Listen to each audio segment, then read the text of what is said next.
All right, guys, welcome to a very special episode of Coffees for Closers. It's me and James today and a bunch of other people. We are doing a live Q&A episode in our Facebook group, The Closers Code. Yeah, today we decided, we had pretty good success with our last Q&A episode and people tend to love it. It's like 10,000 downloads, that one.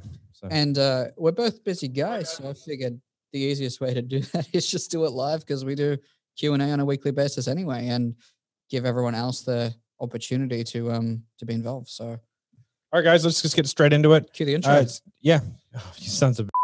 If you listen to this podcast, you will make your first million within 3 years. I'm going to repeat that. You will make $1 million within 3 years of the first episode you listen to. We don't want pikers. We're not here to save the manatees. We're here to make podcasts. You really want this. You listen and review. Put that coffee down. All right, guys. So what we're going to do today is sort of like a live Q&A, so you can know that I guess what we say is coming off the top of our head, and we don't have to get questions 4 weeks ahead of time. If we want to do some role play, we'll do some role play, but that's cool. So first question. Who's got the first question? Anyone? Pierre, I guarantee you've got questions. Pierre, I'm bringing you off mute. Let's go. Great to be here. So I guess my first question is, so assuming that a person is like you're doing a 2-call model, right? Yeah. And in between those 2 calls, you've done a webinar. You sent them to a webinar. Like, how do you open up that second call? Okay. Where are you leaving off your first call? So I'm leaving out the first call with the question, like, what motivated you to like join? And then they tell me their goal. That's usually how that call ends. Okay. I would not go that direction. Right. So I think that's where you're struggling, because then all of a sudden you're into your solution part of your selling, like what they want, which is kind of like halfway through the sales process. And you want to be able to tie the emotion of the solution, what they get out of it, both tangibly and emotionally, into your consequence. So it means that there's too much of a lag in between like that phase. So then you end up losing all of your emotional momentum. So it's really difficult for you to make the sale, right? So your first call setup needs to be, if we talk in NEPQ terms, connection, situation, problem awareness. Mm-hmm. Stop at problem awareness, okay? Go into a series of short questions, right? Then from there, you can go into the second call where you recap the problems, go into the solution, consequence, commitment, and close. Does that make sense? Yes, it does. So if you're doing essentially like a 2-call, problem awareness is the last thing, and then webinar, then solution awareness, and then the rest of that, right? Exactly. And you can do that. There's more than one way to skin that cat. It just depends on like how you want to do it. So if you've got a high volume of relatively low quality leads, I want to keep my triage super short, right? Mm-hmm. Which is like 15 minutes, because it's like you're the filtration system, right? Okay. Like instead of the marketing being the filtration. Now, if you've got lots of good quality leads, but you still want to do a 2-call close, then you might do a half an hour triage where you take them all the way through solution awareness, stop at solution awareness. Sorry, you stop at consequence, go all the way through, stop at consequence, finish there, leave them on a cliffhanger, then send them to a webinar. Then the second call is only half an hour, right? And that's where you're recapping consequences. That's one way to do it. It's logistically and like skill level more difficult. So like Ryan, for example, he does the triages for us. That's sort of more how he does it. Yep. Right. So we've sort of written a script specifically. Ryan's a very, very high level triager, a very good salesperson. Right. So it's like he can handle that crossover really well. But what I recommend for most people, especially for high volume accounts, is like a short, sharp 15-minute where all we're doing is uncovering a problem. Okay. Because like then that gives us the ability to understand that our solution solves their problem. Now we don't have to go into that right with them, but like the whole point of a triage is really, from like a no bullshit standpoint, is can we help this person? Yeah. Right. Mm-hmm. So we have to figure out that. And also as well, like in your particular situation, you're sending them to a webinar where they're being pitched on that webinar. Right. So that really, really changes things, because it is so hard for you to then set up that second call when they've already been pitched via webinar. And that makes a very big difference as to how you would play with that. Like I mean, we've had this conversation. I thoroughly disagree with that method. I don't think it's in the best interest of you as the closer, because you're almost then an order taker. I think sending them to a webinar is good though. Yeah. I just don't think sending them to a pitch PitchFest 2021 webinar is a good idea, because it really takes a lot of the power out of your hands. It means that, you know, a lot of the process is taken out of your hands. And then if that guy's like level 10 Garbaggio at pitching, that's really going to affect you. Now, if Eli's the guy pitching, I'd be like, yeah, let's do that. All right. Like, you know, if Jeremy's the guy pitching on the webinar, I'm like, yeah, let's do it. But there's just not that many people that are actually that good at that. So it's just a different skill set. But again, like, you know, there are tricky, nuanced questions and ways of doing things depending on the scenario. Like, you know, for one of our big, really, really, really well-known clients, right? We do 30-minute triages because like he's so well-known, and our funnel is like heavy disqualification. If you don't tick these boxes, then like it becomes difficult, you know? So like they don't get pushed through. So then we can spend more time with people. All right, cool. Does that answer your question? And I just want to make a point following on to that. Sending them to an hour and a half webinar is way too long. Particularly when you had 2 calls, send to a webinar after a 15-day challenge or whatever it is that you're doing, then into a pitch for people that haven't bought yet. Yeah. And I was asking Jeremy about that too. And it's just like, you need to figure out like what the follow-up, what that last call will be after they come out of the webinar. And that's like what I've been kind of working on, trying to figure out like what to say after they come out of that webinar, before and after. You know what I mean? But yeah, thanks guys. Okay. All right, cool. Yashish. Just a quick question. Thanks, Matt. Yeah, I was about to say that. My bad. You're only allowed one today. No, you can have as many as you want. Yeah, so I had a few for you. One of my questions was, when you're going from solution to consequence, right? And maybe this is a mindset thing, but I'm also curious because I bet it's happened where the stage from, you know, what is it going to do for you personally? It's a bit awkward to move right into consequence. What have you done, I guess, more on a mindset level or overall, whenever you've when you were in that phase where moving from solution awareness to the consequence was a bit awkward? Like, how do you bridge that? That's a good question. I don't think I think that's where like some of those analogies help to contextualize that. I think like if you're finding it difficult, then like you need to, like, that's why I use those. Like I've said that before. It's like the NEPQ model, I think, is the best model of selling, right? Taking people through all those steps and in that order, I think is really, really good. If you're finding particular areas difficult, then you can contextualize them and create some sort of arc to make it easier, right? So like if you go to that YouTube video that I did called like selling arcs, right? So at the beginning of solution awareness, you input an idea. The idea is that people run away from things faster than they run towards. We get buy-in on that idea. That sets up a framework. Then from there, we sort of take it down. We use that as a reason to get the goal because we want to see both sides of that coin. Then once we get the goal, we talk about, you know, what really, like if we're using an ice cream truck example, like what does it taste like? You know, why would you run towards it? You know, like to really kind of get into clarity and using that framework that we've built as like to make it really easy for the person to understand why they should answer it and that it's in their best interest to answer it, which is the real key, right? Then from there, when we transition into consequence, we go like, you know, and as we know, people run away from things faster than they run towards. So now we know what you're running towards. What are you running away from? What happens, man? The next 2 weeks, 2 months, 2 years, 2 decades, nothing changes. You stay exactly where you are. You keep making the same money. You stay the same weight. You don't start a business, yada, yada, yada, right? What happens then? And so now they've already been sort of like, it's a pretty seamless transition, especially if you set up that arc or that framework early, because it all kind of makes sense to them as to why they should be answering the question. Mm-hmm. Makes sense. Gotcha. Yeah. Gotcha. Okay. So kind of a bit more setting frames early on. Okay, cool.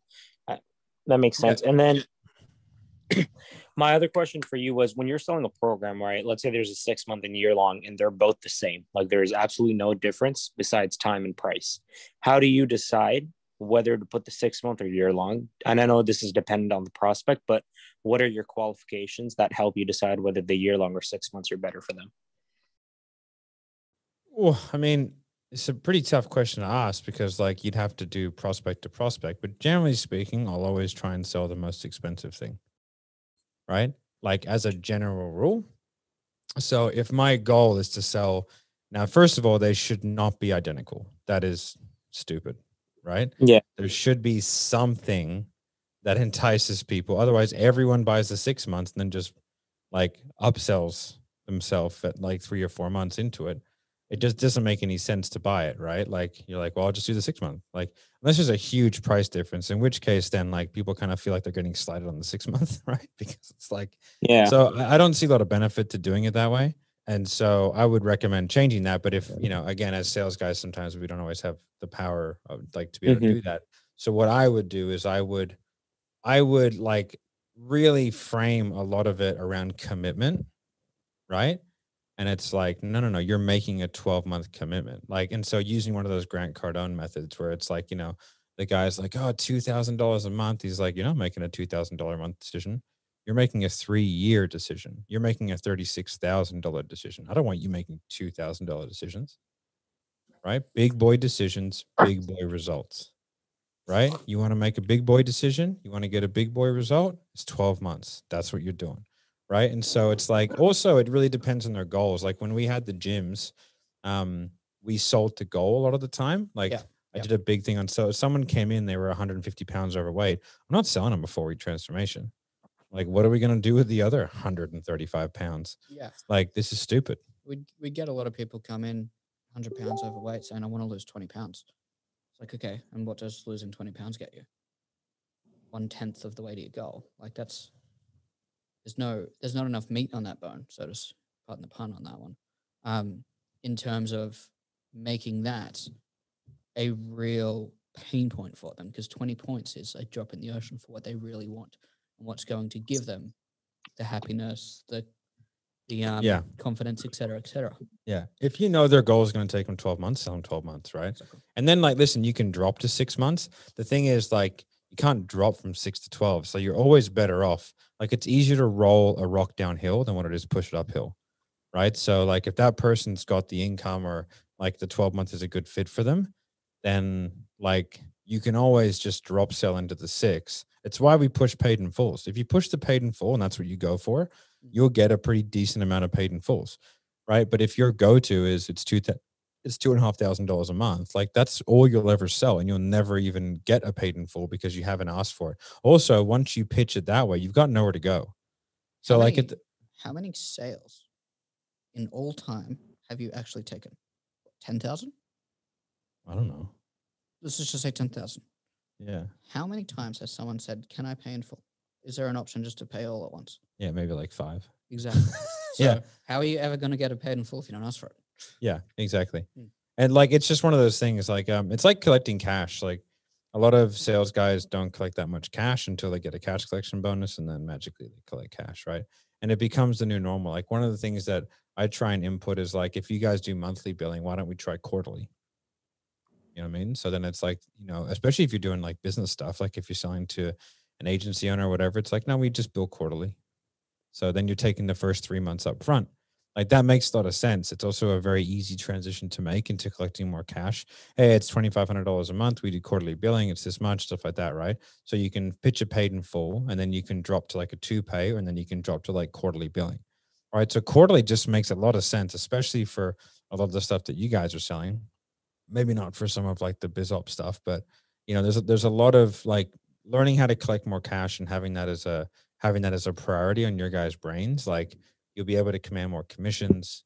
You'll be able to liquidate the front end of the advertising for the business easier, which allows them to scale faster, which allows them to get you more leads, which allows you more consistency. Like there's a lot of, even if you guys don't get paid more commissions, there's a lot of benefit to doing that. Does that answer for you, Yash? Yeah, that was it. I wanted to do. If you have another question, we'll go to somebody else and come back. Yeah, that's what I think Randy's got a question. Cool. All right, Randy. And you guys can hear my mic, all right? I saw someone say that it was a bit quiet. Yeah, you just got to be close. These are pretty close. Yeah, it wasn't. It was like this before. Fair enough. Big difference. It's a very podcast mic. Okay. Yeah, Randy. Randy, you're on mute, brother. There we go. What's up, I know you're back. Cool. So just a quick question. So say a prospect doesn't you don't like a answer a prospect gives you, do you loop back to the top of the phase when you like reword a question, or you just reword that specific question? Say that again. So yeah, say a prospect, gives you an answer that you don't like, right? When you loop back, do you just loop back that specific question, or do you loop back like all the way to the top of the phase, wherever phase you're at? It's a tough one because it really depends on where you're at in the sale. Like, I would like when you say you a message, can you give me an example of like a specific question or answer? Yeah. For like, when you ask a consequence question and that's the one that you need. Because I like how you would say you like kind of sit in the saddle, or do you just go back and just reword that question? Because like they're not giving you what you want for a good consequence or a good answer. That makes more sense. Mm-hmm. I think going back and just re-asking the question isn't super. It's not a great way of doing it. Even if you re-ask it using different words, right? Because it's not that they're not understanding you. It's just they're not understanding the intent or the reasoning behind. So what you'd want to do is you'd want to, like, I hate to use this word a lot, but contextualize the question for them. Mm-hmm. Right. And if someone's like, no, I'm just gonna, like, no matter what, like, I feel like I'm in a great place. I'm super motivated. Like, I really feel like this time I'm going to do it. And you'd be like, okay, like that makes sense. And I can see why, like that's your attitude. And I don't think it's a bad attitude, but I think it's always important to explore failure. And so I'd give them reasons. So I'd say something like, Elon Musk is not the man he needs to be to have the outcomes that he wants. He wants to be on Mars. Last time I checked, he's still here. Right. So he's not the person he needs to be in order to be there. So like, I'm not the person I need to be in order to be where I want to be, and etc. So we all have like a growth and development of what we need to do.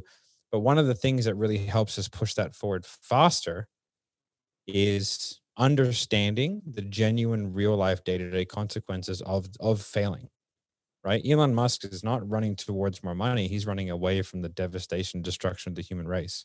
Do you know what I mean? Like whatever, he's catastrophized something in his own brain, which causes him and his 127 children, right? Where he sleeps at the Tesla factory, and he's got multiple billion-dollar companies, and he has the same 24 hours that me and you have, but there is something intensely powerful driving him, and it's not running towards more money and 17 more holiday homes, right? That's not what it is. Like there's a consequence in his mind behind not doing it. So if I can give you an example of like a deer and a bear or something like that, right? You give them like a clear-cut example that is really easy for them to follow, where they go, oh, okay, like that makes sense. So it's like, so what happens, man? And you can just re-ask it in the same way. Like if you don't make any changes, nothing happens. You stay in the same place. You don't get XYZ. You don't do this. What happens then?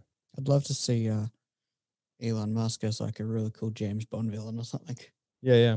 That'd be so entertaining. But we'd end up realizing that James is actually the bad guy causing all this shit. Elon's just trying to save everybody. Yeah. Right. But yeah, does that kind of make sense? So you just have to go back and kind of, first of all, like, because there's two answers that, like, that's if it's consequence questions. Now, if you're asking a question that you just don't like the answer to, like they give you something that's counterproductive to your end goal, like they're like, no, I'm pretty sure I can do it by myself, right? Something like that. Then you have to do a totally different tact, which is you then have to try and like deconstruct the idea, right? That's a more difficult task. Right? Getting consequence questions out of people is not particularly difficult because we can just set up a couple of frameworks like early on, which means that they want to answer the question. Like, I don't remember the last time that somebody after one simple reframe didn't give me the answers that I wanted. Right?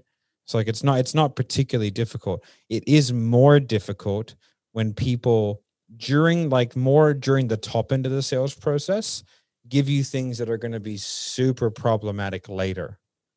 Like if they're only talking in future tense, that's going to bring up, like, that's always going to give you think about it objections, right?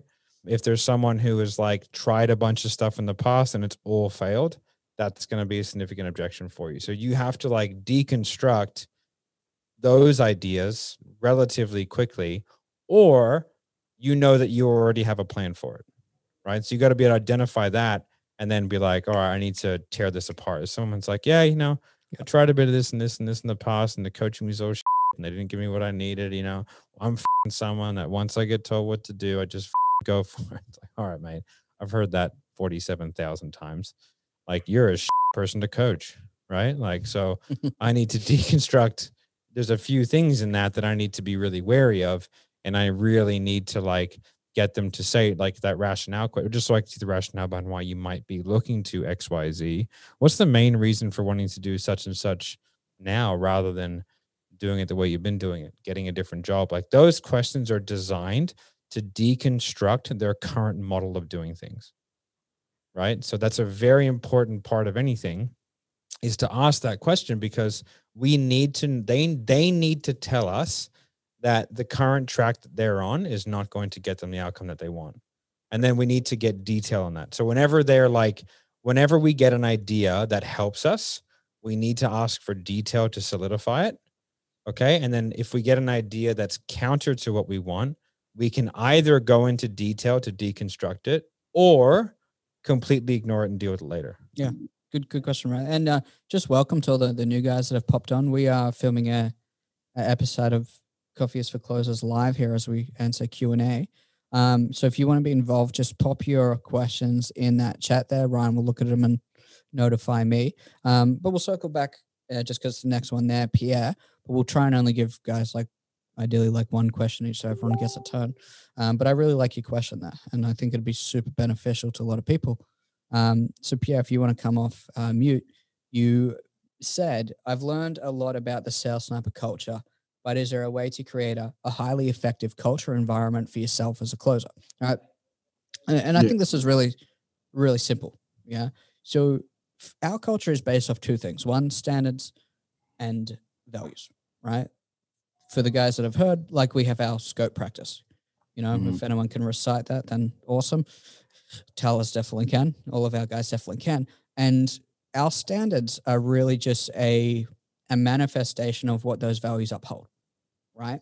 And so if you want to operate at a super high standard within yourself, you need to have them first set of what you believe those standards are, of what you accept as the way that you approach day-to-day life and how you turn up each day to perform at a certain level, right? And that's where our standards are at. We set them very, very high. And because we have such a large group where there's so many people that are also striving for that level of standard, anytime somebody slips below it, it becomes not good enough. And that's our level could be set up here and personal levels could be set here. But if we drop below that bar, everyone is then speaking to them and saying, hey, that's not good enough, right?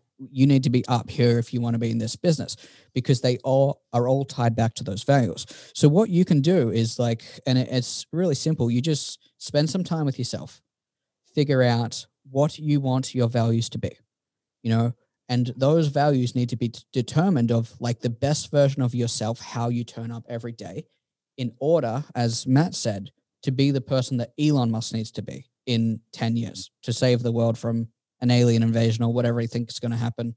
We destroy the world, so we need to live on Mars, right?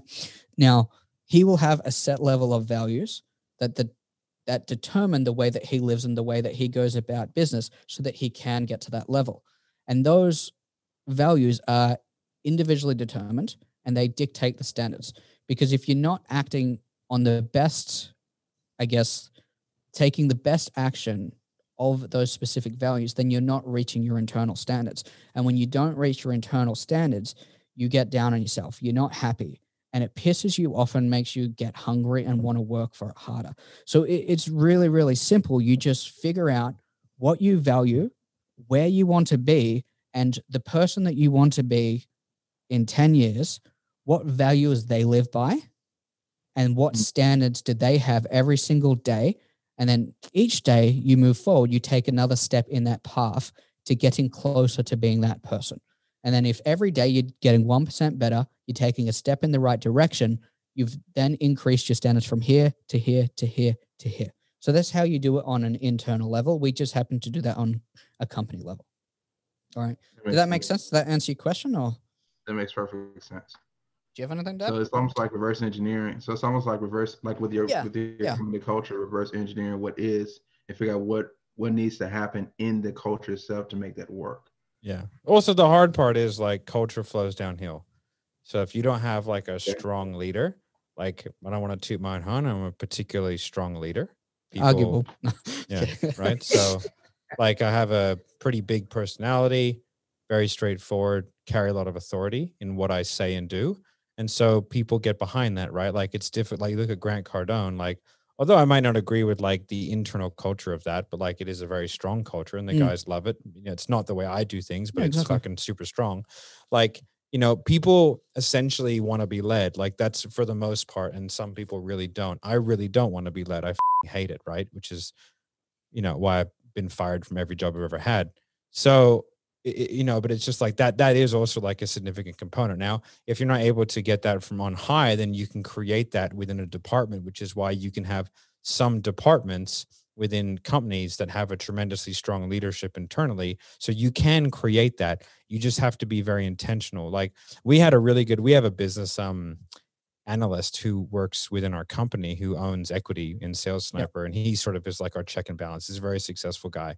And we were like, yeah, we have a great culture. And he was like, no, you don't. This is a while ago. It's a boys club. And he needs to go, you just have a boys club. Yeah. Like there's a difference between everybody getting along really well and a culture.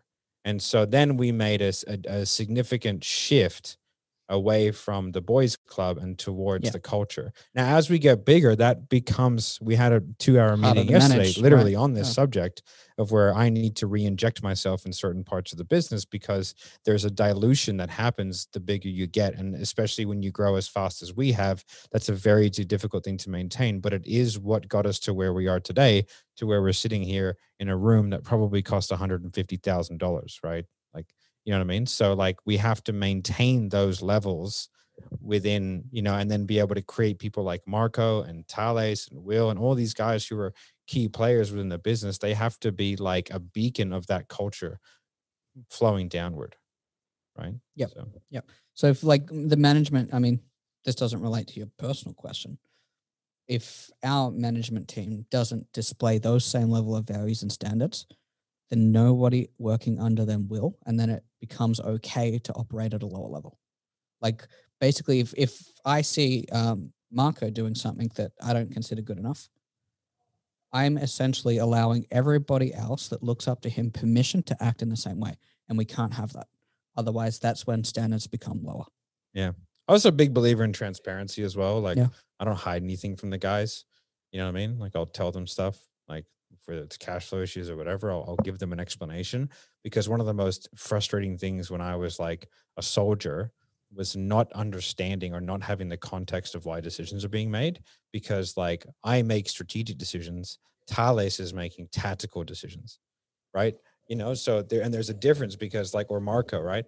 People who make tactical decisions, it's not wrong, but it's to solve the problems in front of you. However, if you only ever solve the problems in front of you, you create more problems than what you solve, right? But they're not your problems, right? So like you don't care. So like I may do things that might baffle the brains of some of the guys below me, but I go, well, no, because I have to look at the whole thing. And so like that's where having like I need to explain my decision-making process, not to justify it and not to get feedback or anything, but it's like, no, this is why this has to happen. And so like that's where like a culture of transparency, openness, everyone knows where we're going, everyone knows my intent, and everybody who works for me knows my intent is to make everybody as much money as humanly possible, right? And like I think that's very, very clear. Like my intent is to make people, like I want everyone to have a boat as long as everyone's cool with me having the biggest boat, right? So like that's just what's going to happen, right? So like, and there's an expressed intent there, and I make sacrifices for the company so I can keep people long term, so I can pay them as much as I humanly can, given the constraints of what I have. You know what I mean? So, and I think like if everybody's on board, then it's not difficult to grow a good team, because if you convey the right values, I think good people want to work for you. And the more good people you attract, the more good people you keep, the more you can identify talent. The real reason why people lose salespeople is because they will lose money if they take them out of sales. But some people don't want to be in sales forever. And so if they're good people, then they need to have a distinct career progression. Yeah.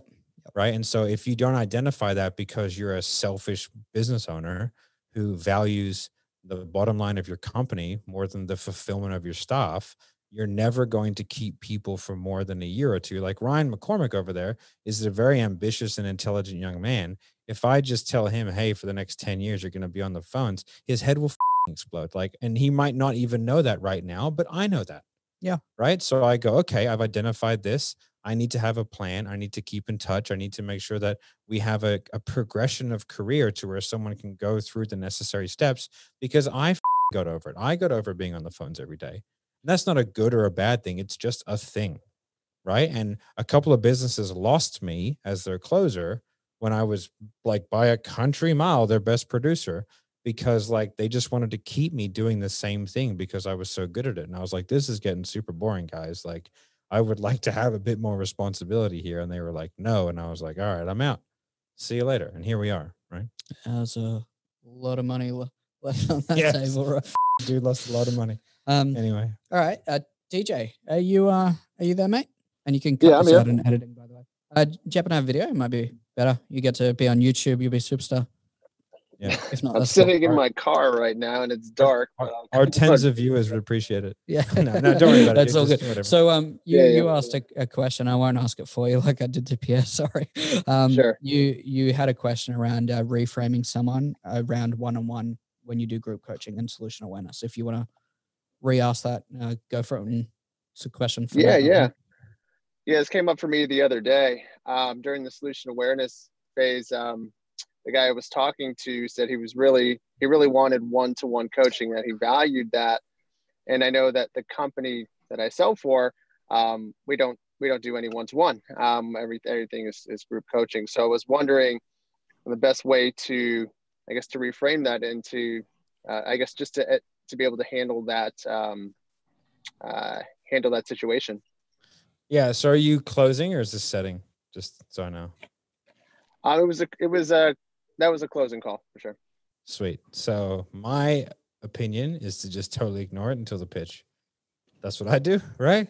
If any of you have been pitched by me into a group training program, which a few of you have, I just really make it seem like group training is the best way to go, right? So in my pitch, because one-on-one, there's a couple, one-on-one is great. However, you can't do it that frequently. And there's a limited level of flexibility within it.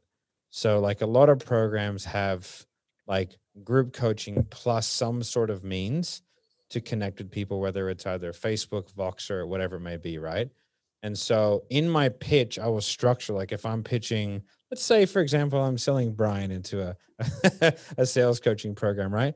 Like in my I feel like pitch, that's happened. I'll go, all right. So essentially like, it's 15,000 for 12 weeks. And for this, like this is what you get. Also, so for like, first and foremost, what we do is we have Voxer, right? So the reason why we do Voxer is because like as a sales guy or as a coach, like you guys are so busy and like you have a very, very dynamic sales environment and a marketing suite. So we have a very, very dynamic environment. And so one of the things that we want to do is we want to make sure that you have access to a coach all the time. Right? We used to do it so that you just had a one-on-one every 2 weeks, but then by the time you got to the consult, like those problems were already too significant to where like we had to do quick interventions, which is a problem, or like the problem had already like resolved itself and potentially not to its highest degree. So what we do is this, right? And then my next one will be like, and then we do group training. So now you have the Voxer to get that immediate feedback. And then you have the group training, which gives you the volume as opposed to one-on-one, right? Where you'll get this. Now, if I'm pitching a one-on-one program, I'll just frame it differently to be like, like we used to do group training but the reason why I'm just basically, right? So like, I'm just basically going to make it whatever it is. Like in my pitch, I give a justification for why we're doing it a particular way, right? And it doesn't really matter, right? Because now I designed the programs that we design. I designed them to be better. So I actually prefer a group training model. Me too. With an element of like one-on-one contact, but not an actual one-on-one consultation setting. It's not scalable. And for that exact reason, like, especially with sales reps and coaches and stuff like that and business owners, like it's a very dynamic environment. I just want to be able to get a hold of my coach. I don't want to have to wait every 7 days or 14 days for a one-on-one consult. Now, like there are some things like with like, you know, like really intricate scripting, or there are a couple of other things where I think one-on-one is fantastic. But I think like for a lot of things, group is super effective, and then access to a coach outside of that. Right. So it's really in how you structure your pitch. And that's going to be a pretty normal thing. And you can just sort of ask questions about, okay, well, like, what is it that you like about it? Well, I like the feedback. Okay, cool. And then in your pitch, you'd be like, I think you mentioned that you wanted to be able to get a lot of feedback from your coach. Well, the reason why we do Voxer is because I want you to have daily feedback. I don't want you to have to wait 7, 14, 28 days. Does that make sense? They're like, yeah. So it's like, I'm just doing it, just making it sound better, essentially.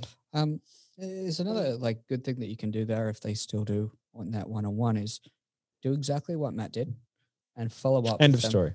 Right. But there's ways to make more money there as a sales guy. So I know what you're referring to, but you want to have those chats with the influencer as to, okay, if this person's in the program, how much would you actually charge them for, let's say, a one-off one-on-one session? Get an idea, get a price point. Figure out then, like, and I would do this as follow-up once they're in the program and they're happy, not then and there. Figure out how much that influencer wants for one-on-one time as a one-off upsell. Or in your organization, there is multiple coaches that specialize in specific things. Right. Have that conversation, figure out what that person wants one-on-one coaching for, particularly if it's sales, sign them up to yourself. It's an extra $5,000. Bang. Speak to your influencer. I want 50% of it because I'm doing the delivery. I want 60% of it. You get it for nothing as an upsell. Right. Now, if you've got, like, I know if you guys just have coaches around copywriting, you've got it around systemization, you got a whole bunch of stuff. Then you've got the head honcho. There's a tribe of people there. You could say that there's a lot of buyers also, you know, so it's a real cruisy gig. For the guys that don't know, it's just like, what? But not anymore. Not anymore. Yeah, just going to say not anymore. So like and this goes for everyone, like figure out like what those numbers are. Then you can reach out and upsell them into those things. Because if I'm in a program, like, and there's a concept that they don't go into group, but I want a specific piece of information, I would personally be happy to pay that coach, you know, whether that's depending on how good they are, 1,000, 2,000, 5, even 10, depending on the influencer, for an hour of that time to sit down and give me a specific answer. So as the sales guy, you should be having those conversations with the influencers and whoever else to say, hey, what does this look like? Because it's a way for you to generate extra commissions and serve that client better. So definitely do that. And if you're the sales guy in that account and they want extra help around sales, guess what? You just made yourself extra $5,000. Sometimes the influencer doesn't even know about it because you're serving that client and doing something better for them. But most of the time, the influencer does know about it. Yeah. You should have the conversation first. In your own backyard. But anyway, so yeah, like verticals and cross sells and upsells are a really good way for a business. And most of the time in coaching businesses, like people, I mean, this is a bit of a divergence. Most of the time people don't realize that coaching businesses are not a way to become incredibly wealthy. They're a way to make a good amount of money with a high level of cash flow, but it's the vertical integration of the clientele that allows a coach or a business owner to become wealthy. Like I'm talking, you know, like wealthy, right? Like generational type wealth, because you have a crew of people, you might have 400 or 500 people, but if all you're doing is selling them coaching, like that, it's such a mistake. One of the guys that we work with, like the guy has like a moderately successful coaching business, but he makes a metric ton of money because he's vertically integrated extremely well. He has multiple add-on businesses like accountancy firms and all this kind of stuff that he upsells his clients into, which creates a necessity for him long-term. But also like the dude, you know, doesn't really have to do much now. And he set himself up completely exited from all the businesses, has a monthly or weekly meeting just to go over like, hey, how's it all going? Everybody else does everything. And he dude takes home like $300K a month. Sits on a beach in Bali, surfs all day. And so Awesome. the dude's a fucking genius, right? And it's like, that's because he's successfully vertically integrated. Now that's awesome for a sales team if an influencer thinks like that, because now they can sell Everything. to existing clientele more expensive shit, right? Like, hey, I'm going to sell you into our accountancy firm. You get a commission that sell you into VAs. One of the accounts that we have has like 7 different cross sells and upsells.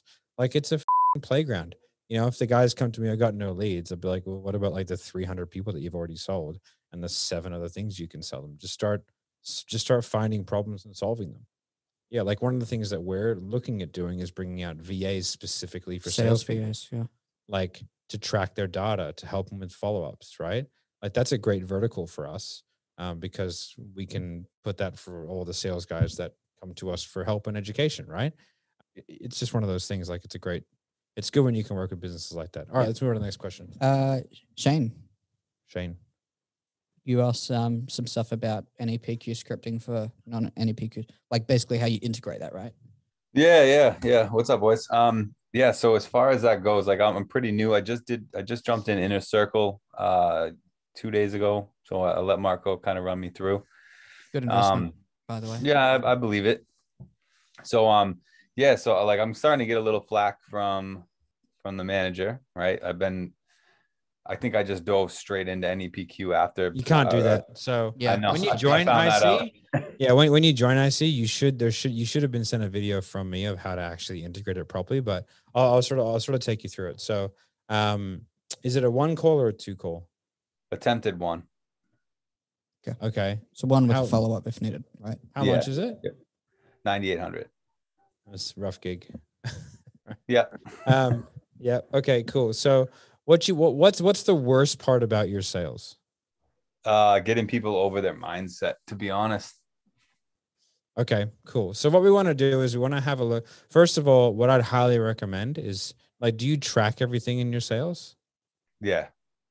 Do you track every objection you get? I've just started recently, starting to track everything. Like I've just been developing spreadsheets to catch everything I possibly can. So what you want to do is you want to like track your qualification rates, your 1 call closes, your 2 call closes, your 3 call closes, all the objections that you get. Like, do you struggle getting people to show up to a follow-up call? Do you know what I mean? So this will allow you to kind of really see a dynamic of where you are like what link in the chain is the weakest, right? Because whenever you start a new, the worst thing you can do for you, your sales, the business, your life in general, is when you learn something new, just throw everything out that you've been doing and apply that, right? If I taught you a new way to squat and you just went into the gym and then you just loaded your max up and tried out a new technique, you'd break your back, right? Like, it's just not a good way of doing things. So what we want to do is, first of all, like, I wouldn't change anything for now. You're brand new to it. Like, if you did a 2 call close, I would recommend making some adjustments to the first part of your script, right? Now, what you can do is you can go through and you can just neutralize some of the languaging. That's step 1, right? Go through your current scripting, listen to your calls. If you don't have a script, like, record your calls, transcribe it, try and get some consistency within what you're doing, but just neutralize your languaging, right? So would be, appropriate, might be, not so much that you sound like just like a human personified Switzerland, right? But to a degree of where you're not putting sales resistance on people. That's step number 1. That will just allow you to get better answers from prospects, like, without having to make any changes. Then what I want you to do is, like, you need to jump in and role play a lot, like a lot. Role play as much as you possibly can with the new NEPQ script. Once you get to a point where you can role play well, then make a transition over, right? But like, the ass will drop out of your sales if you try and adapt a new system. It's complex, and it's complex in its simplicity. Like, it looks so simple on paper, but pulling it off is a totally different thing. You really have to, because you'll get stuck. Situation questions will really mess you up, because you'll have pre-written situation questions. They won't answer them in the way that you know how to answer, that you know how to, like, get them back on track. And then you'll be like, I'm stuck. And then you'll go off script, and then you'll feel like you're floundering for the entire call. That is pretty much how the beginning of any PQ starts for everybody who just dives into it, right? right? Because you'll be like, what are you doing for marketing now? And they'll say nothing. And then you go, and you're like, what are you going to ask? Do you like the nothing you have in place now? Right? Like you won't know where to go with it. You know what I mean? You won't know how to go, okay, well, what are you doing to generate leads now? And they go, not really. Okay, so how do you generate income? Okay, so what do you do for revenue? What do you do for work? You have a job? Okay, cool. What do you do for work? I'm a cop. How long have you been a cop? Okay, do you like being a cop? Right? So like that's how you would handle that. But unless you've done that, you don't know how to do it, right? You just get stuck, floundered. You go this, and then you just go, I'm going to go rogue for the next 30 minutes and not get the sale, right? So like you need to role play it a couple of hundred times. Like memorizing the script is one thing, and I think that's an important element to do just for ease, but understanding what you're trying to get out of each phase is far handier. Like really, what am I trying to get out of connection? What am I trying to get out of situation? What am I trying to get out of my problem awareness? Right? And like what is each question and each transition trying to achieve? Once you understand that, you can sort of go off script, but you're still on structure. Does that make sense? Yeah, absolutely. Yep. Yeah. Like listening to other people's calls and role playing people who've been doing it for a while, like that's key. And then for the guys who have been doing it for a while who are looking to get better, like the fastest way is to like take someone who's new to it, like Shane, and then do a call breakdown with him and explain exactly why you're doing what you're doing. Right? Because Shane will ask questions because it's a new form of selling for him.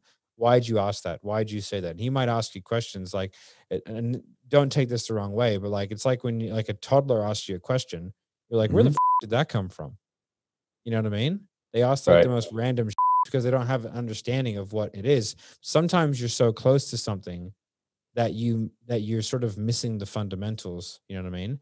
And so by having someone who's new to a particular way of doing things come in and ask questions, it's really beneficial to everyone. So like if like Brian, who's been in the program for a while, hooks up with Shane, you guys do some role plays, maybe listen to some of Brian's calls, and you're like, oh man, like, why are you saying that? And you're like, why am I saying that? And then you figure out that these unconscious things that you're doing.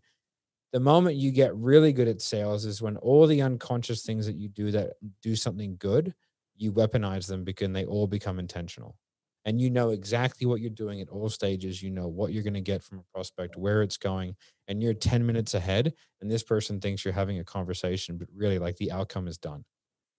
I can tell, like, I can like minute 8, I've sold them. It's like, yep, I'm good to go. Like, I know I can listen to the first 7 or 8 minutes of a sales call and go, think about it, objection, no sale. And they're like, well, it's just because like, I know where all that goes. Like and if you did get over it, you just had crazy good objection handling. Right. But you can really, once you really understand it, you can hear a call and know straight away what's going to happen. All right. Next question. Does that answer everything? Is it like, yeah, I dig it, man. Yeah. Like, I did the NEPQ 3.0 for like a month and a half, and then just decided I wanted to just get it done faster. Yeah. So yeah, Marco decided for you, but yeah. You don't really have a choice. I messed around with Marco a little bit. I had to throw out some of the objections I was getting a lot just to see how he handled them, and I just told him I was like, I already know I was doing this. So I said this to you the other day. Yeah, James. I talked to James yesterday. It's the best thing that you get out of jumping on a call is it's like lesson 1. Right. When you get on that call with Marco or Ryan or Matt or whoever it is that you get it on, geez, as a sales guy going through that process, you just sit there and go, holy shit, I took so much out of this. And instead of figuring out your objections, you sit there with a notepad going, oh, I got to do this, I got to do that. So like lesson 1, book a call. Ryan, put the link in the and that was what I listened to at the gym today. I just re-listened to the sales call at the gym today, just like listening back to exactly how everything was delivered, the questions, the everything. So just really just piling it back in, Good stuff, man. All right. All right. Who's next? Let's jump over to Talis. He's finished slaying the strings there. I've seen you playing guitar. It's awesome. You had some questions about income. Yeah. What's up? Can you guys hear me? My thing here is messed up. It's good. So I have a question. The question is, what's the easiest way to go to the next level? Meaning, go from 20K to 50K to 100K, of course, besides like the mentorship, the coaching, the health, things like that. Share better comms.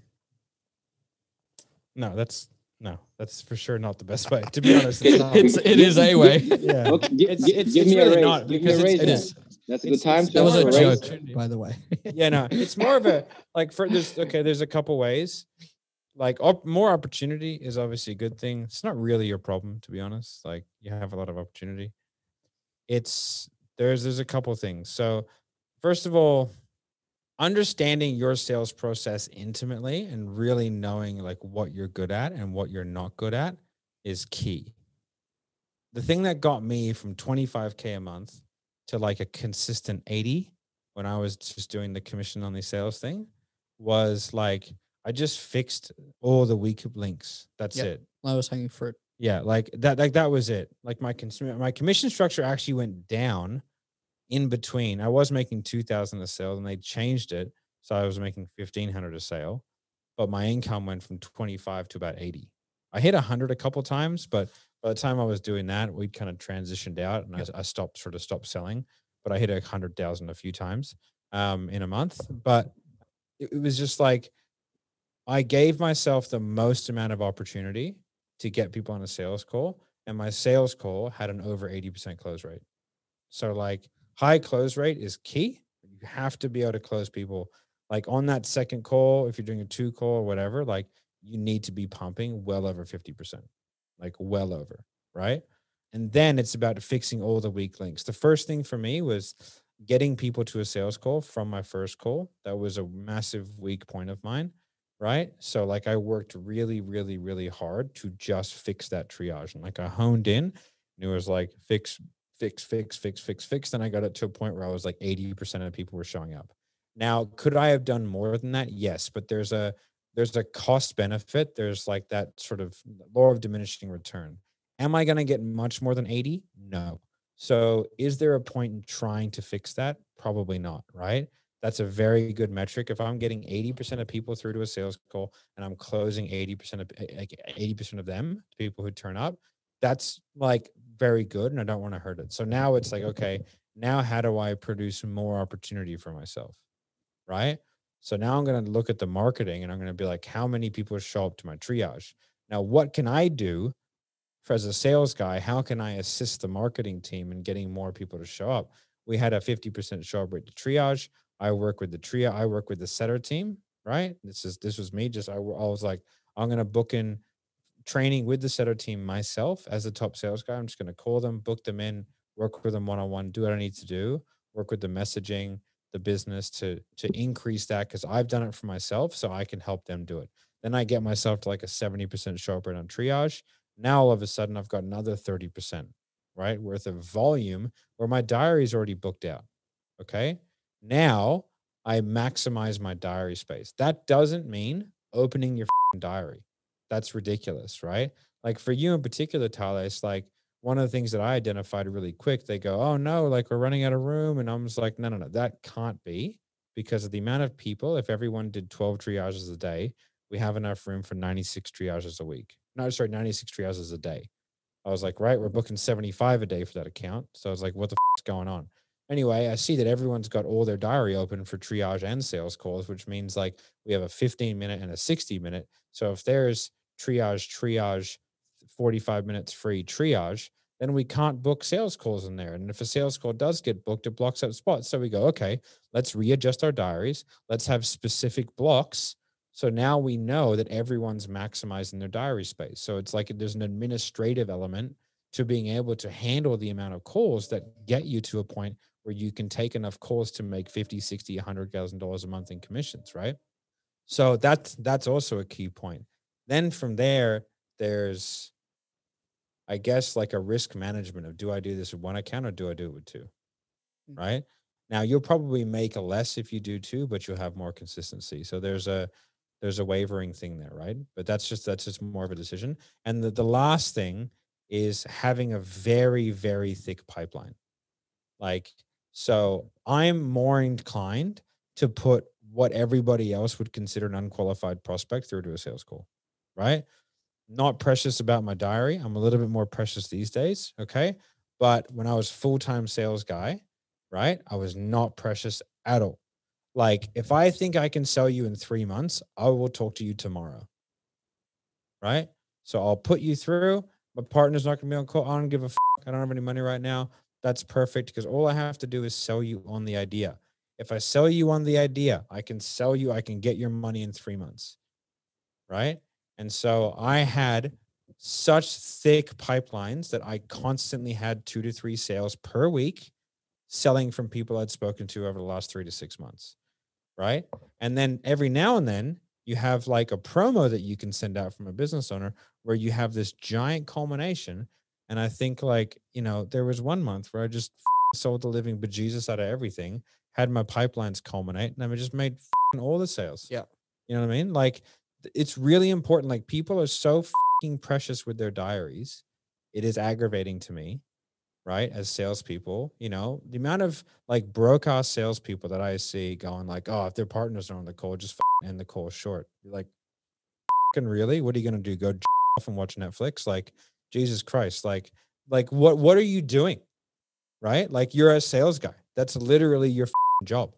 So it's like, I don't know what they're doing. So like, you just like, and that doesn't mean that you work 24 hours a day, but it's like you have your work, and it's like if someone's in front of you, you have an opportunity to sell, or you have an opportunity to get that person to want to do this so badly that they will figure it out and you can farm them. Like, and that's really how sure. you become a really, It's I think, mindset. successful salesperson. I also think you got to, people fail to look at realism a lot, when they're setting those goals, right? So let's say we're making $1,000 a sale.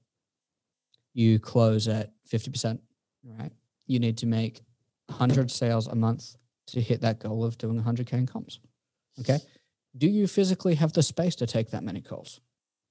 Can the influencer you're working with actually supply that many calls? Right? Yes or no? Maybe I think they goals can't. that you can hit is important. Right. So, and people look at, I want to get this 100K a month. It's like, who says it all has to be from commissions? Right? Now, if you're exhausted after taking X amount of calls, then like Matt said, is there really more benefit on fixing that problem by taking more when your close rate goes down after 4 a day, after 5 a day, whatever that is, right? So you need to physically like math out what's actually realistic that I can do in the time that I'm effective and want to work on a daily, weekly, monthly basis to achieve those goals. And right? given the level of opportunity that you have. And exactly, given the if opportunity. you can make 50K a month, but you have to close at 105%, it's not going to happen. Difficult. So you then look at like, okay, well, if I'm not hitting 100K months, let's say if I'm close enough to that, I'm even doing 50K months. That's a lot of money, right? You need to look at strategies on how to make that money work for you, right? You don't need to spend 50K a month in comms. Like, that's a stupidly crazy lifestyle. Yeah. Like, it's exactly right. Like, you gotta set goals that you can realistically hit, right? Doesn't mean you can't hit those numbers, but it's just like, given the opportunity, given what I'm selling, given this, like, what's a really, really good expectation? And then as well, like, have an investment plan, like trying to get that from cash. Like, like I have passive income streams of 20,000 a month, from investments that I have and stuff like that. So it's like, if I want to, like, I can do nothing and make money. Like, that's fine. I've managed to set that up for myself. It's a good thing. My parents were smart. They got me to buy property when I was like 20. You know what I mean? And so like, I have passive income streams now, which is cool. And I've got assets and all that kind of good gear, but it's like, cash doesn't do a lot for you. And so like, by collecting a certain amount of cash and then using that to reinvest in really solid, you can go super safe and just get index stocks and stuff like that. That might get you a return as well. But it's like, just have a look. Also, like, a number is worthless. Like you need to have like, what is my ideal income? And this is I remember years ago, my father-in-law goes, how much money do you want to make? I said, $880,000 a year. I was like, you don't need to make that much money. I was like, no, I do. Not now, but eventually that's my ideal income. That's how much money I want to make to have this exact lifestyle, this house, these cars, this many holidays, kids in these schools. Like, the schools that my kids go to are 40 grand a year. Like, they're ridiculous. Right. So like, they haven't started yet. They start next year, but like, that's what they're going to. They're like the top private schools in Sydney. And it's like, I had calculated that 10 years ago. right? And I was like, that's how much, like, over the next 15 years, like, I need to be able to make this money. And then that's a very, very clear vision of the future, which then gives me like, okay, in 10 years, if I want to be making that money, or in 5 years when I'm making that money, like, business is not linear. Like, you tend to kind of go like that, right? So it's like, if I want to make $100,000 a month in 2 years' time, right? Because again, you have to set realistic goals. Like, it's going to take you a while, Talis, to get to the point where you can close like that. Like, you're very good, but we just need to be realistic about time frames, And it's like, okay, so by the end of the year, I don't need to be halfway there, right? Because like, it's a snowball effect. Like, you can be at 30K a month by the end of the year. And then by the end of the next year, you can be at 100, because it tends to kind of go like that. And you can use the money, the excess cash that you have by getting to 30 in investments, so that you can generate 100, not just from you being on the phones, right? Because like, a lot of wealthy people say, like, you spend your passive income on toys, your active income on investments, I think we both know someone who does a lot of videos about that stuff, right? So I think that there's multiple strategies, and I'm happy to sit down with you, dude, and we can have a look at that. That's one of the things that I'm going to be doing in those fortnightly meetings, is going over budgeting, investment, stuff like that, so everyone can start using the cash a little bit better. But yeah, so it's a very, very long drawn out answer for you. You've also got to look at this, right? You can earn 50K a month working 35 hours a week. Do you really want to earn 100K a month working 70? Yeah. I know what I'd pick. That's where lifestyle comes into point. What's the point in having all that money if you have no time to enjoy it? Yeah. Or you can work 70 hours a week and make 5. That's also an option. Yeah. A lot of people are doing that. All right. Have we got another question? Yep. Sorry, I pressed a button and full screened it. How dare you? Okay. We had one from, I think it was Oscar. Oscar, you still here, mate? Yep. Still here. Can you guys hear me okay? Yeah, can do. So, go ahead. Ask your question, man. So a lot of the back end objections that I've been getting pretty recently has been like, yeah, man, this program is perfect. I do, by the way, BizOp wholesaling. People that usually want to quit their job or leave their current business to make more money wholesaling real estate investing. Yeah, man, this sounds perfect. So what I want to do is, I'm going to be ready to get started, in like the next 2 to 4 weeks. So like, what's your calendar look like then for us to, book a time to get started then? Like, I've been hearing that quite a bit. So that's a symptom of lack of urgency. Like, we can go over tactical solutions to that, but you have a strategic problem, right? Okay. Like, you're not building urgency. Somebody like, nothing will change in 2 to 4 weeks. Nothing. Like, that doesn't make any sense. I agree. You're going to have the same job, same money, same people, same life in 2 weeks than what you will in 4. So like, I think for you is like anchoring things like transition. Okay. Especially for what you're doing.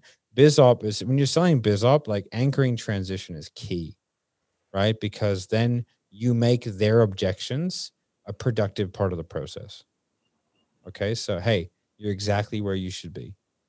Okay, I completely understand why you'd think that. I completely, like, if you didn't think that, I'd be a little bit worried, because right now, like, at the state that you're in and the transition that you're going through, this is what you should be thinking. Okay, so as we said before, like, business owners tend to have a different decision-making process than employees, because there's an element of risk-taking, there's an element of risking it to get the biscuit, right? And so for where you're at in your transition process, coming from an employee to a business owner, like, I can understand why you would think that way, because we all make decisions based off our current perspective, right? Right. Right. And so the thing is, we need to, okay, you see where I'm going? Like, we've been down this road before. Okay. Yeah. So it's like, anchor transition early, right? Makes it really easy. If you get if you establish a framework where they're transitioning through something, okay, then it becomes very easy for you to make their issues just a natural part of the transition. And for them to get over it is them taking the next step to becoming the person required for them to get the outcomes that they want. Okay. And the transition, or the transition frame, I think is something along the lines of, because I've like improvised it before, when like, when you like listen to someone's tone and you're like, oh, they're going to be, and I'm going to need to think about it person. Like 30 seconds in the conversation, you can almost hear it. So like, I've had a couple of times where they would jump in with like been working this job for this amount of time. And I'm like, oh, cool. Well, that's pretty great. I love working with people that are in that transition from, working that job into more of an entrepreneurial mindset because, the decisions we make, working in a job. I think you've f***ed it up by saying entrepreneurial mindset. I think that all of a sudden I'm hearing red flags as I'm like, this guy's trying to trick me into doing something. Sounds scammy. Okay. Yeah, be like, I really love working with people as they kind of make that transition from like employee to business owner. Yeah. Do you know what I mean? Because like, as business owners, there's a great adage, which is like business owners live like no one else will, so they can eventually live like no one else can. Right. So there's an element of risking it to get the biscuit. There's a particular mindset. And I really enjoy working with people as they make that transition. Does that make sense? Go, yeah. That makes sense. Perfect. Gotcha. Right. So then we've established a really strong framework. They want to be considered a business owner because like we take them through a process where like they want to be a business owner because they can't achieve their goals. They physically cannot achieve their goals doing what they're currently doing. Like it can't be done. That's a very important part of the script. And it's 100% true. Like this guy wants to make $300K a year. He's in an $80,000 a year job. Okay. So what you're doing now, how long would it take you to get to 300K? I can't. Why not? Why can't you just work more hours? Why can't you just get a raise? Right. So why not just get a different job? Oh, in the industry I'm in, like I'm capped. What do you mean capped? Okay. That makes sense. Like, where are you capped at? So we get the detail, we solidify, and we go, well, and I haven't worked in your industries. What I can understand is that sometimes working for somebody else can cap your income. If that limit wasn't there, what would you like to make with your online business? Right. And like, why that? And then we go into solution awareness. Okay. Having deconstructed the idea that they can ever get what they want with what they're currently doing, because they can't. It's just that what they want is not for you to dictate. You can tease it out with detail, but if that's what they want and they cannot currently get it, they have to understand that there's a line in the sand there where they start to act differently. They make uncharacteristic decisions to get an uncharacteristic result, right? You keep making decisions in the same way that you always have, you'll just end up being the same person, same decisions, same life, which if you're super happy with that, there's absolutely no problem with. But if you want something different, you kind of have to do something different. You know what I mean? So establishing that, making that transition as a positive part of the process turns it from an objection into a step that needs to be taken, which is a positive thing for them moving towards their goals. That's a really helpful framework. I agree. Yeah. Of course you do. I'm like, oh, we could use that. We could weaponize that. Sweet. Yeah. He's just finished eating a nice slice of humble pie. So yeah. It was delicious. It's a real problem. Yeah. So like, again, like, we can go into like tactics of like, but like you really want to address things like there's symptoms, right? Like if you're consistently getting an objection, that's a symptom of something that's not being done in, the upstream. Like if you've got a hose that's kinked, unkink the one closest to the tap. Right. It tends to kind of fix the problem, All right. Yeah. Thank you, Matt. I think that's where I struggle the most is like that transition from like problem awareness. I feel like I finally nailed down, but like solution awareness, probably like 30, 40%. And then like consequence, it's not a good time. So is that having an impact on you? Oh yeah. Yeah. Did you say academy? Yeah. Perspective training. That's the next one. Would you be willing to settle for that? Yeah. All right. That's not okay. So Brian. Brian D. Musco. No, I'm just kidding. So okay. Marco's already texting. All right. So check your DMs, Oscar. Anyway. So okay, but we can use a similar framework. Like if we're selling weight loss, we can use Like, it's a transition into being a new, healthier lifestyle. There's man, we can just fucking make it up for whatever you want. Like transition is like, it's a very, it leads into like my favorite, which is perspective reframes. Like it's my favorite thing to do. I find it very easy. Like it's that, it's an easy transition into, well, we all make decisions based on our perspective, right? And it's like, yeah, it's like, sweet. Like you're now in a realm that I understand so well. There is no way you're getting out of it, right? And that's like the key. Like with Marco uses leadership frameworks, right? So the entire call is to set up a leadership framework. So at the end of it, when he gets an objection, he transitions into, well, how would a leader make this decision? Okay. Then like you're in his world, like you're done. There's no getting out of it because like everything that you say and do is now dictated. It's already done, right? The moment I go into that transition, it's like, I can stay here for 2 hours, guys. Like I'm super happy to stay in this saddle. I know everything that's going to be said. I know everything that I have to say. I'm so comfortable with it. So it's like, it's just like, for me, that's the easiest way of doing it. Right. And that's just, again, that's generated from my life and where I be. And the fact that I have a distinct, like, I truly believe that people run away from things faster than they run towards. Now, because I believe that deeply, like the speed in which you run is simply based on perspective. Are you running towards it or are you running away from it? Where do you have your eyes? If I'm running from the bear or am I running towards the deer? Like you're still running and both things are always there. It's just which one are you focusing on? So I'm focusing on the thing behind me, which allows me to run very, very quickly. And luckily I've been running past a few people lately, right? If I can see it. Not even puffing. Look at you. No, not even puffing. Got back from a 4K jog after this. Yeah. Right. See Mr. Cardone in the distance. Coming for you, Grant. Coming for you. Just so you know, like as a company, we have a goal to buy his jet. Yeah. Not a jet the same. No, I want his, that one. And not even change the branding. I want that one. Leave it. Yep. I love Grant Cardone, but I want his jet. Yeah. All right. Brian, you had a question about deconstructing people. Yeah. Kind of following that same theme right there. So mentioned earlier about deconstructing the idea of people who've been burned a bunch. And I get on the phone regularly with people who have been burned a lot because I'm in the marketing industry for roofing contractors. So I get on and I've had some people that have been burned 3 and 4 times. So kind of how would you handle that earlier on in the conversation? Because sometimes I get on the phone and they're like, oh, hey, just to let you know, I'm super skeptical about this. I've heard everything. I've tried everything. It's a real problem in the industry, particularly like in fitness, business coaching, marketing, because there is just so many charlatans that suck at that job.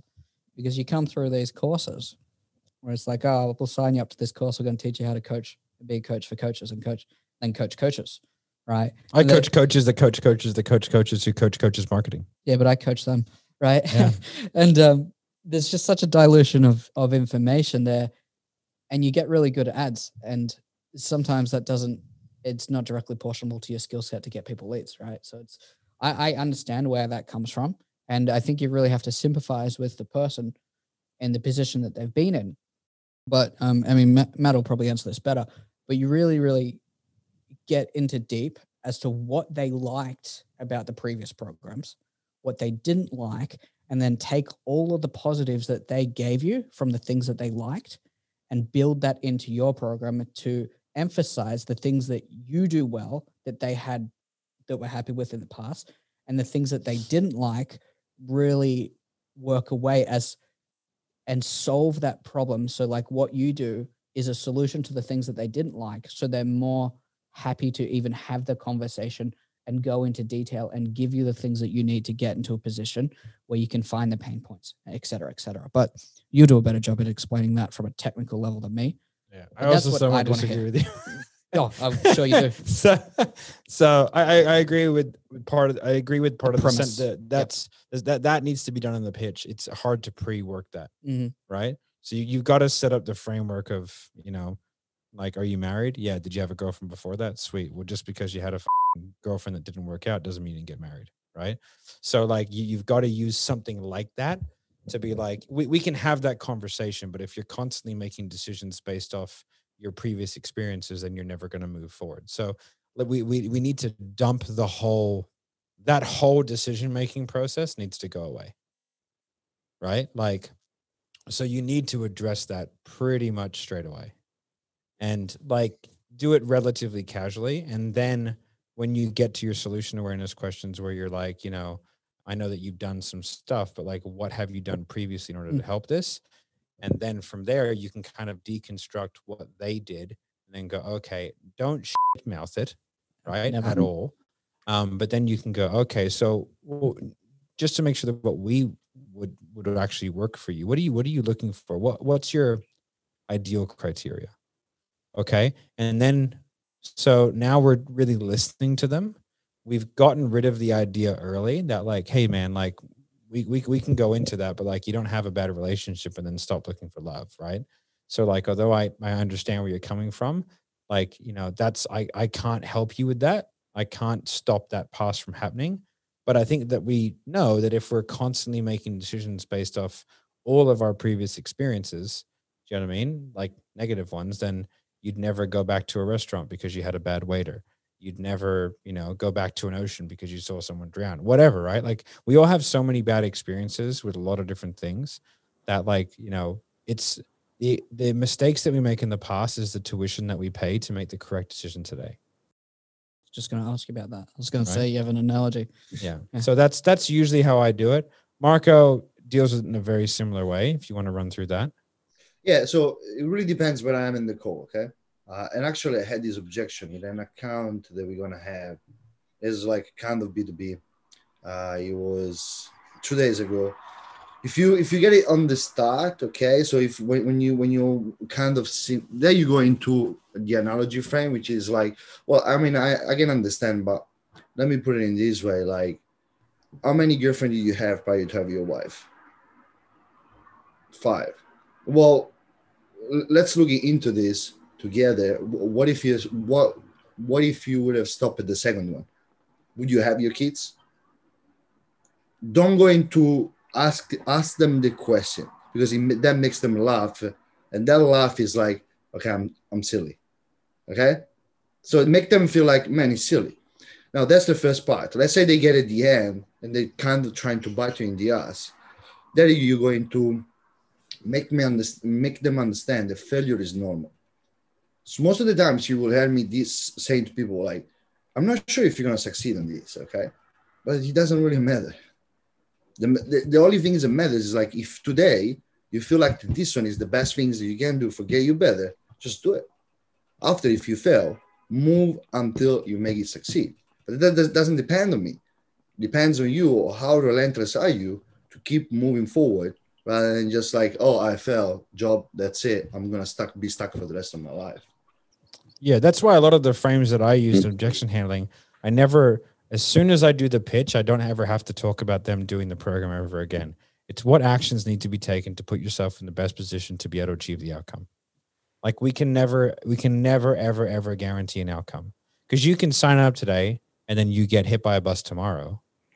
You don't get the outcome, right? But you put yourself in the best position to be able to achieve it, right? And then you go, what do you need to do to be able to put yourself in the best position to be able to get your outcome? Well, I need X, Y, Z. And how much longer do you want to put off putting yourself in the best position? And they go, oh, I don't want to do that anymore. Why not? Okay, so do you want to start making some changes and actually move forward so you can get X, Y, Z? They go, well, yeah. Go, okay. So how would you like to proceed from here? Right? So it's like, it's relatively simple. Like they have to make a decision to put themselves in the best position. It doesn't matter what it is. If it's buying solar, it really doesn't matter. It's like, what do you need to do to put yourself in the best position to be able to save money consistently every single month so that you can put that towards your child's education? Well, changing their perspective from seeing it as another failure to taking the step towards where they want to go. Yeah. Exactly. So like we're not selling products, we're not selling services. We're selling actions or things that get us closer towards a desired outcome. Right? So it's like paying for something is totally normal. Like raise your hand if you spent money today, right? Bought a coffee, did anything, right? Like everyone spends money. Like you have a problem, you fix it with money. Like that's a totally normal thing to do, right? I'm hungry, I want food. I go to the shops, I buy food. I'm no longer hungry. I fix my problem with money. Yay, right? So like, but really it's just the actions that need to be taken, right? So we change everything away from buying something to doing something, because like all they can do consistently is do the things required to get the outcome. And it's not always going to work. Like that's just not the way that the world works. But if you are consistently putting yourself in the best position, then you're going to win most of the time. Like Michael Jordan didn't win every game, right? They just didn't. But he put himself in the best position to be able to win a lot of the games, right? One of the great things, pieces of advice that I got from Jordan Peterson was like, if when you're raising a child, like you want them to have the most amount of wins, right? Like not win every game. So like there's a big difference. If you teach someone to win every game, they'll win at any cost, right? But if you teach them that there's a strategy behind this, like, and with kids, it's like every kid, you want to have the kid that every other kid wants to play with, right? It doesn't mean they win every game, but it means they will win the most amount of games because they're involved in the highest volume of game. So instead of being the winner of 10 out of 10, he's the winner of 12 out of 20. It's more wins than 10, right? He gets the most amount of wins, most amount of opportunity, right? And so that goes back to what I was saying before with the sales. It's like, give yourselves opportunity. Like, don't be such a and like, this guy doesn't have the money right now, so I'm not going to hop on a call with him. It's like, what, are you busy? Are you doing other stuff? Like, you know, if you have 60 sales calls booked in that week, then yeah, maybe you just have a quick chat and pipeline, right? But if you only have 10 sales calls booked, like, what the are you doing? Like, I'm baffled. I had someone come to me the other day going, I worked 80 hours last week. I go, the you did, right? Like, I can see your diary. Like, I know you didn't, but you thought you did. Sure, and that's a problem, right? That was me. Right. You actually did work 80 hours. Though. But it's like, there's a huge thing amongst perception and reality, right? Like, you know, like this person wasn't you, Marco, but I had someone goes, I'm working 70 hours a week. I'm doing this. I'm like, you're not working 70 hours a week, but you think you are. So that's a real problem. That means you always feel like you're at work. If you always feel like you're at work, then you're just doing stupid shit. When I ran my gyms, I did so much stupid shit. It was unbelievable. I would spend 3 hours at night, like on a spreadsheet on Microsoft Paint or whatever on PowerPoint, like redoing where I had the squat racks. It's like, why? Like, who gives a they still squat, like, so I could get a better flow. Like I was just creating busy work because I felt guilty not doing it. Yeah. Right. Because I didn't really have much clarity over what I was trying to do. And that there was no end goal. I was just on a hamster wheel of hard work. Right. That's why we have an office. Yeah. Right. So like my laptop's staying here. I'm not taking my laptop home. Like, I'm not doing work at home. There is no requirement. Right. Like we take on people here all the time. Like when Ben's our CEO, he came direct from a very high position in the special operations unit. And I sat him down day one and I go, mate, there is nothing here that can't wait till tomorrow. You have a kid, have a wife. If you're here at 6:30 at night, like, why? Like, just deal with it in the morning. Like and that takes a while. It takes people like Marco, it takes people like everyone. It takes a little bit of time for people to understand that we're not winning wars over here. Right. You know, like you guys as salespeople, you're not like, there's nothing that you can do at 7:00 on a Friday night if a deal falls through. There's nothing you can do. So why even know about it? Right. Just don't put yourself in that situation. That's how you don't feel. That's how you be really productive in the time that you work. Like now I'm so much more productive in the time that I work than what I used to be, but I work like less volume of hours, but I have hyper levels of productivity. I can get a lot done. Like I focused really, really hard over the last 2 weeks. I signed 4 massive clients. Like we start doing the sales for Brad Lee in 4 weeks, right? Like that's a big client. That's no joke, right? It's a big deal. So like if I was doing a bunch of busy work, like we wouldn't have been able to finish that deal. There's a bunch of things. So it leads to resentment of your job, right? Yeah. And if you're the sales guy that's taking all those calls, you're doing it in a head banging against the wall way where you get sick of it, you start to get resentment. And that's like both of us when we're working in the gyms. I didn't go to the gym for 6 months after I quit because I hated it. Yeah. Like I never wanted to see the inside of a gym again because I just worked so hard in it. It's crazy. Like I got it back now, although I started training now I can't because I chopped my thumb off. But you have to learn, as particularly as a sales guy, how to separate work from not work. Don't do the follow-ups in certain areas because you just build up that resentment and you stop doing what you love, and then you start going into sales calls with the idea to sell, not to help the person. And then ironically, when people get into that state, their commission checks just plummet. Yeah.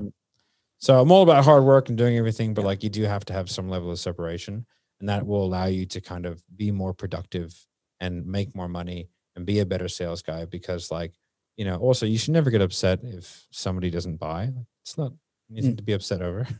Like it's not a slight on your personality. They're not, you know, calling your mom a bitch or whatever. Like it's just the person decided not to spend money with you that day. Right. So yes, the real one, the real Brad. The real Bradley. Yeah, he's a love. Yeah, he's a funny dude actually. You missed that dad joke. Yeah. But yeah, so like having like I had separate phones. So I have a sales phone and non-sales phone. I don't anymore, but when I was selling like a lot, I had that because I kept getting deals fall through at like, you know, Saturdays and Sundays, and like what are you going to do? Call them? Like they're not going to pick up the phone, right? So it's like that would just make me angry. So I just like decided to separate that part of my life and like deal with things when I can deal with them, and then come out to and just get a kick in the ass Monday morning. You're like, oh look, this money that I lost, right? But like I had a great weekend with my kids, so like that's for me is worth it, you know.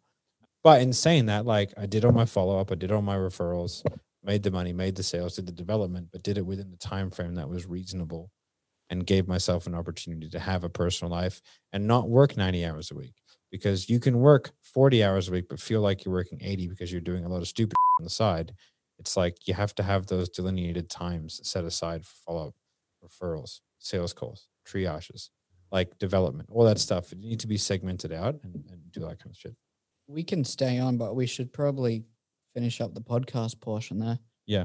Because that's an hour and a half. That'll take us 4 weeks to get edited. So I'll just do the outro. All right, guys. So thanks for listening. This is an interesting one, Q&A. We're going to keep going on the actual Q&A, but I'll start the recording here. So if you're watching this on Facebook or whatever it is you're watching, make sure you like, subscribe, hit notification bells, all that kind of good stuff. Go to the link in description. You can go to the closing code where you can actually be a part of these types of Q&As. Anything else from you, James? And let us know if you guys got value about this and it was more fun doing it in this setting, because we wanted to do the Q&A episode where you guys submit questions to us once a month, once every 6 weeks.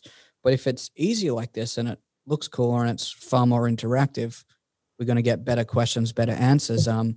If you guys liked it, let us know in the comment section. All of you guys, I want to see you commenting on that on YouTube or in Apple. Let us know and we'll do it like this in the future, because it saves us time. And if it's better for you, then it's a win on all parts. All right, guys. Bye. Put that coffee down. Coffee's for closers only.